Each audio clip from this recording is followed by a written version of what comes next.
desses grupos familiares, né, harmoniosos, dos grupos menores, que dá a ideia de família, que as pessoas estão mais próximas, e, consequentemente, há aquela camaradagem mais mútua, aquela coisa assim. Isso realmente, eu vivenciei isso, André, de certa forma, aqui em Caruaru, Pernambuco, no centro que eu presidi aqui, né, que hoje não existe mais, mas era um centro pequenininho, bem pequeno, e a gente às vezes não sabia como cabia 50 pessoas lá, porque a gente não entendia como cabia, mas em alguns momentos coube.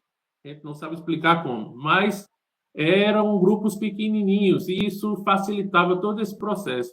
E mesmo assim, você sabe bem que onde se reúnem pessoas sempre vai haver processos de divergências e processos que às vezes aqueles espíritas unha de fome, né? Às vezes não querem colaborar com muita coisa, não querem colaborar com nada. E o centro espírita que eu fazia era na minha casa, então foi na minha casa.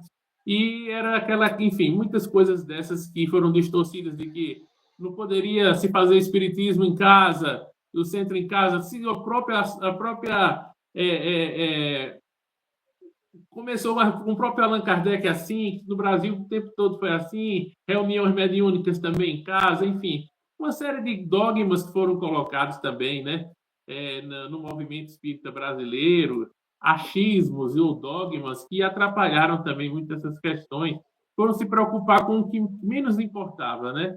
E, como você está dizendo aqui, ao invés de se preocupar com o conteúdo, com o principal das questões. Eu passei a observar também algumas casas espíritas colocar novos palestrantes para participarem da casa e terem vez e voz, não pelo seu preparo, pelos seus conhecimentos, enfim, ou pelo seu mérito, mas por questões sociais, né? Por questões.